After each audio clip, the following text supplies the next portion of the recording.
Guys, good afternoon. We are pouring. Gonna kind of try to undo what I did yesterday, because yesterday I was supposed to do somewhat of a kind of a dirty pour, but I didn't quite pour enough product, and then I blew glitter all over it after I made veins, and well, you see the results. So today we'll try to do a little bit better. Be sure to ask any questions. This is your guys' live.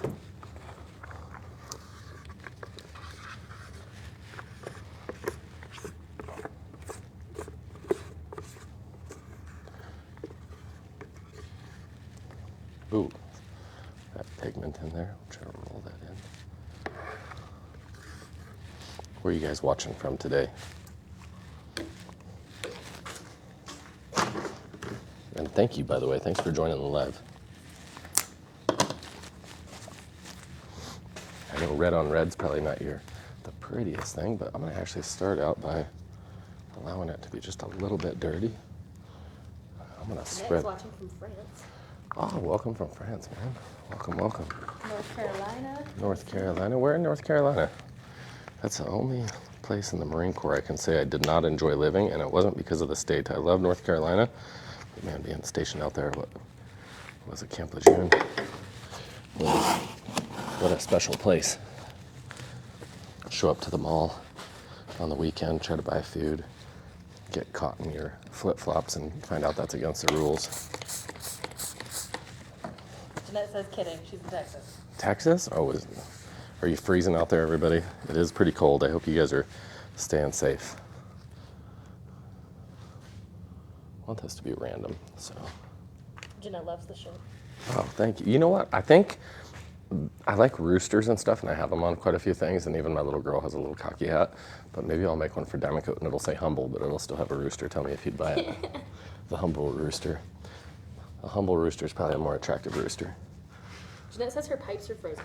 Your pipes are frozen, Jeanette? Man, it felt like my pipes were frozen earlier when I was outside today. It was freezing here. What was it, yesterday? I was outside with just my t-shirt, and I thought, oh, it'll be fine. And man, I was getting colder than I thought, and then I checked the temperature, it was 18 degrees. It's like the very first cold day of the winter, you know, the first really freezing day, it'll be like 31 degrees, and I act like such a little lady about it and freak out, and then towards the end of the winter, I'm absolutely not concerned with the cold at all. So I'm gonna... Jeanette says it was 10 this morning. I'm kind of liking that dirty roll pattern, don't you guys? I'm gonna kind of give us a little more of this.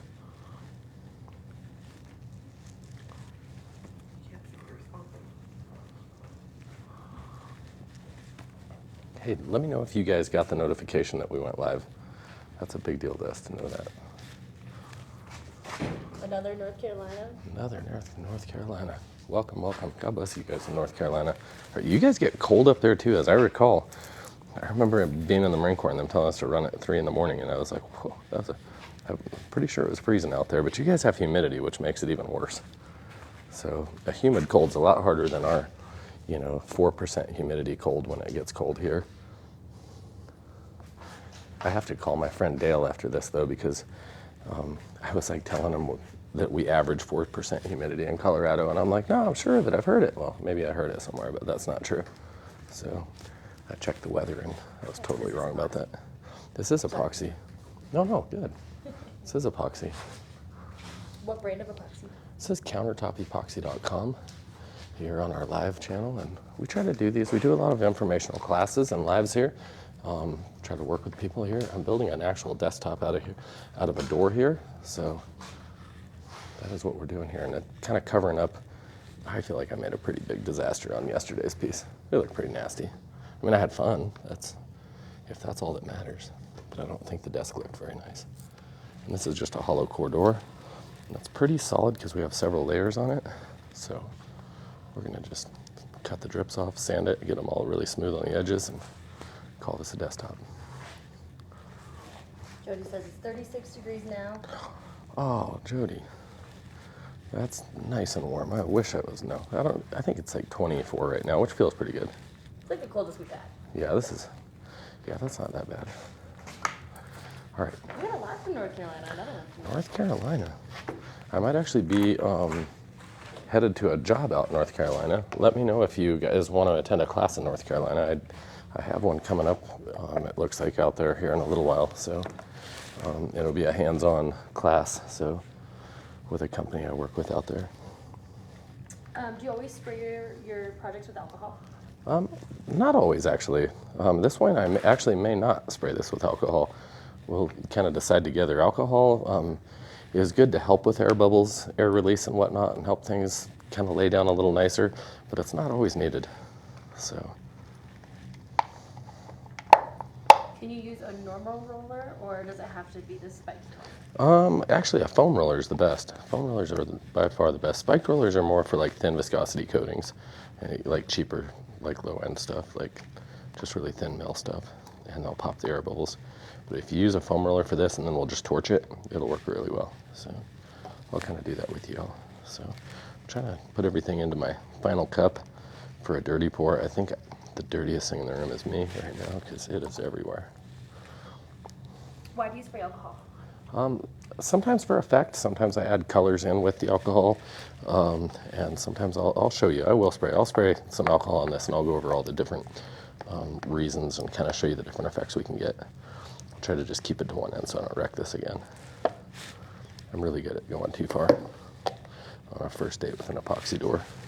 Sorry, I made a mess when I was mixing. Not at all. I think I made a huge mess pouring it out. I don't think that was you.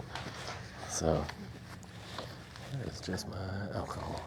Jody said she ordered from us a few weeks ago. Jody, can't wait to see what you do with it, Jody. Thanks for being on the live.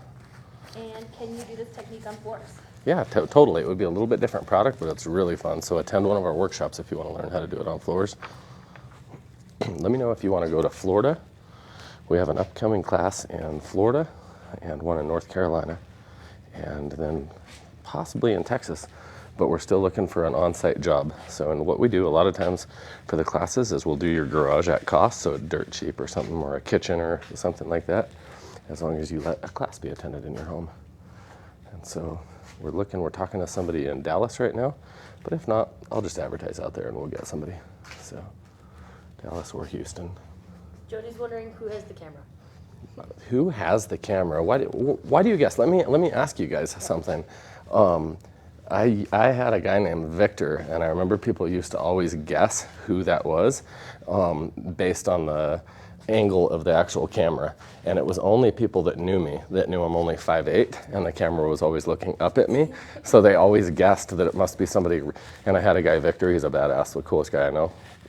But he's like 4'8" or something like that. So everybody that knew me were like, the only person that's looking up to Leva has to be Victor. So this is actually one of our really good artists. So right here, Kaya, and you got to watch some of what she does. So, but from here on, you guys have to know her name. So, and who's our other artist that's in the classroom? And both of them are probably a little more artistic than me too, just so you know. But from now on, you have to start guessing who the camera person is. How do you deal with the fumes? There is actually no odor in here with this product, and thanks for asking, guys. That's actually a pretty cool question that people are starting to finally care about health aspect when they're working with resin. So this resin right here is actually manufactured quite a bit different, and the 3 most known harmful chemicals that are put in almost every resin and that companies can lie and not tell you about have actually been removed from this resin. So there's absolutely 0 volatile organic content, but I love that you guys out there care about it. Did a customer ask for these colors? No, some of the people in the office were wanting this because this is just going to be a little desk piece. So, and I believe some of them were picked right now by Kaya. I'm guessing, right? Kaya and Michael. I'm guessing you guys. The artistic people in the room picked them. So Kind of, yeah. I don't know if I'm supposed to pretend this is a customer piece. What do you guys think? I don't know. I'm kind of liking it. I think so, yeah. I'm digging this. I really don't want to mess this up. Should we do one dirty pour down here though? Maybe done it like towards the other end, Oh, to even it out. yes. See, that's why we have her. See? I do things. Yeah. And as I say, Where in Florida were you thinking of? it will be East Coast, just north of Miami, about an hour. I can't remember the name of the town. I'll try to get the town name. But if I come to Florida, you got to go there because people come to my classes here in Colorado all the time from all over the world. So you are welcome to come to my class in Florida no matter what. The hands-on, on-site ones are just badass too, when people actually get to see something happening firsthand. And you can use this on a wall, right? This product here, I would not recommend this on a wall, but we have wall products specifically that are a little different that you could use on a wall. So now, I'm gonna take my gloves off and we're gonna torch this. And now everybody wants to know the alcohol and heat guns and whatnot. I usually prefer to use a torch, especially if I like my pattern. If I don't wanna mess this pattern up, then torching it, lightly 2 or 3 times is the best way to just make this pattern get really crisp, pop all the air bubbles, help it self-level, and you'll have just a really perfect sheet of glass. You really never really see your pattern and just how beautiful it is until you torch it, so hopefully it really kind of comes out now. Do you ever come to Ohio? I have a really good friend in Ohio that does a lot of diamond coat, and we might be going out there to do a class.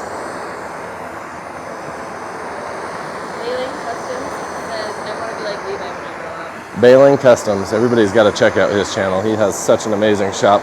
He hand builds American flags. So if you guys, he's the only one who I actually have a flag of still in here that's handmade. So he even made one for and donated it to our local sheriff's department after one of our officers got killed. How much is the class going to be in Florida? The class in Florida, I'm waiting to find out from the customer because it's a pretty big job we're doing for free. But I'm thinking it's going to be somewhere around $8.99. So, and it'll be like 3 to 4 days of very long, like hands-on, 6 to 8 hours a day, feeding you meals, learning how to grind, fill. When I say grind, I'm talking about grinding concrete. That's the only thing I teach. Oh, I'm loving that orange. I'm so glad you picked that orange. It does well with the baseball. Dude, that is the best. You're gonna pick colors from now on. That is a good. That's one of the prettiest like transitions down here I've seen in a while. Well, how do you get rid of imperfections like bad edges? Imperfections like bad edges, you can always sand the high spot off, fill the low, and pour again. Edges are kind of where it's at. The biggest thing people do, I notice, is they over torch their edges. They just focus on them too much. And they get the product to just keep self-leveling right off of it. So just tack that edge up with a roller, let the product break and flow over, and then leave it alone.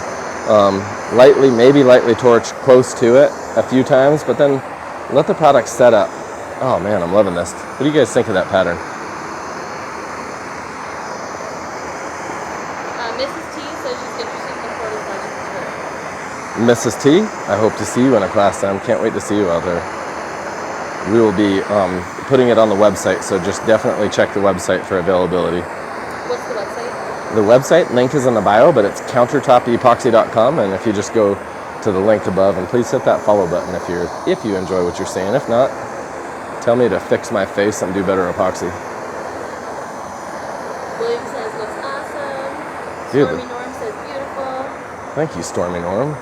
Mrs. T says yes, me and my partner love you. Mrs. T, that's going to be a good date for you guys. Can't wait to meet you guys. God bless you all.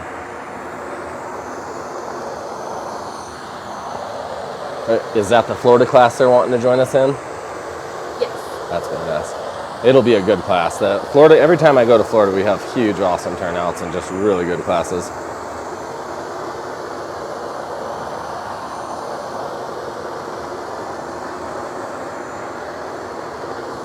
How long does this take to dry or cure? This will cure out pretty damn hard and usable overnight. But it might be even touchable right now. You could probably lightly touch it by probably 10 o'clock tonight. Mrs. T says they're in Lakeland by Tampa, but they can travel. Right on. I look forward to seeing you, Miss T. Oh, I don't know, guys. I'm happy with this. I'm probably more stoked about this than I have been on any in a while. I don't know if you all like it. They probably all think it looks like crap. Nah, that means no one said they like Thanks it. for hitting that like, guys. Let's see. Can you do floors like this?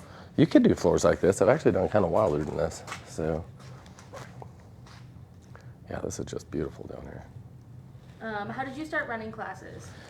Just started teaching them. You know, originally back in the day, when we started doing epoxy, I was showing people how to mix colors and whatnot, and everybody kind of mocked it and said this would never be a thing. Epoxies were just supposed to be clear top coats over decorative concrete pours and artistic stuff, and I was like, just beg to differ, and so people wanted to start learning, so I've been doing it for about 14 years now. What products would you use for inside of a trailer? Inside of a trailer, I'd use our Ultra Flex Epoxy. That is amazing. And we have a really good poly that goes on top of it that's very, very flexible and chemical resistant.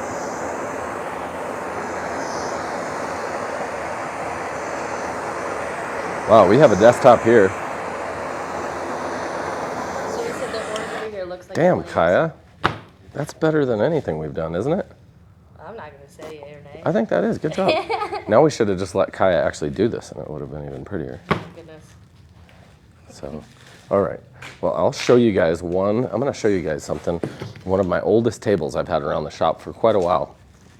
And you sent a bunch of roses. oh, thank you for all the roses. You guys are so sweet. I don't even know what I do that makes you guys want to follow along, but I will keep trying to do it. So out here I have an old casting table that I did with the burls I'd showed you guys yesterday, but it got beat up, dented, scratched. This has been moved to like 4 different offices. I mean, drug around in the back of a big moving truck upside down, picked up with a forklift.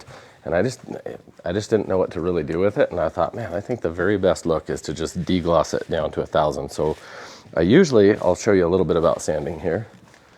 I didn't really hardcore plan on this, but what I like to do is with epoxy, that it's pretty uncommon that you ever need to drop below 1,000 grit pad. So this here is 1,000 grit pad, and it's very, very thin. And 1,000 grit, that's really fine for like woodworking, but for epoxy, that'll actually, it's a very deglossed look just like this, because this is 1,000 grit that you're looking at. But the reason I use a thin pad on a really firm backing pad on my sander is so I can cut any highs off, and I really just try to profile my top and just make it as flat as possible. And then often on an old top like this, you're gonna have little pits and divots and stuff. This is, I mean, 11 years old or whatever it is. Then I take another 1,000 grit pad, but it's foam backed, and that really kind of squishes and contours, and now it's not going to be cutting any highs off, but it'll dip down into those lows, and it really will degloss so much better than any other pad. And then if you want to even further improve this, I would recommend turning the back section off on your sander and wet sanding this, and not a lot. You don't need a ton of water, just a little spray bottle and just sanding a little, and then and especially sometimes if you notice it already kind of got a little bit of dust on it, but if you even want, but that'll still keep cutting because it's very cured. But if you ever were on something that wasn't fully cured yet, say it's only cured for like 18 or 20 hours, water is a great way to get on there. Spray a little water, it keeps it cool and it keeps cleaning your actual pads. So a little tiny tip there for you guys. So any questions, concerns? Real quick, can you epoxy a wall? Yeah, we can epoxy walls. I'll show you a wall. Show you one we just kind of are finishing up. Here's one, and then I'll go to the other one. Here's a wall epoxy. Now this is a thick viscosity epoxy that you actually trowel on more like a plaster, but it's really awesome for wet areas. So you can do this in a shower or anything you want to. You can also go over tile if done correctly. Just one of our decorative walls that has been polished. I use the same exact method what we just did there, but I did polish that wall up to 3,000. And this wall here, I have not polished this yet. I kind of polished and sanded a few little areas playing around with the class. I need to work on it quite a bit, but this is blue and turquoise and charcoal wall epoxies. And then I troweled our true metal. I actually rolled it really thin using a foam roller on a stencil. And this is actually real copper, so I'm gonna polish all these so we can have like raw penny copper on the walls here. So that's when the sander's making annoying noises, that's what it's doing in this office, is usually polishing stuff. I'll show you guys our table here. Man, here's a table. I finally, somehow it just turned on, I can see. I wish it was dark in here. You guys can't even see it from this end. Do you see the lights coming through here? That's funny. I rewired this, and I've been trying to find the remote to turn this on, and I couldn't. But somebody either found the remote or it just decided to start working last night. But at nighttime, this is a really pretty table that just kind of glows. I cast underneath it, so the whole perimeter just glows kind of a fading different color. I don't know if you can see it. kind of fun just to board with epoxy. Here's our board drum we've poured. So this is a table I think you guys had fun watching us pour the other day, and this is now it's all cured. I know you guys were hoping to, some of you guys on here wanted to see it. We just poured a base of no, we didn't pour a base of black. We poured all of this just, we needed a total of 4 gallons, so we just mixed like 5 or 6 different colors, right, and just poured them all randomly, and then we scraped it all with a, kind of, it almost was like a bear claw scraper. So thank you so much for joining the channel.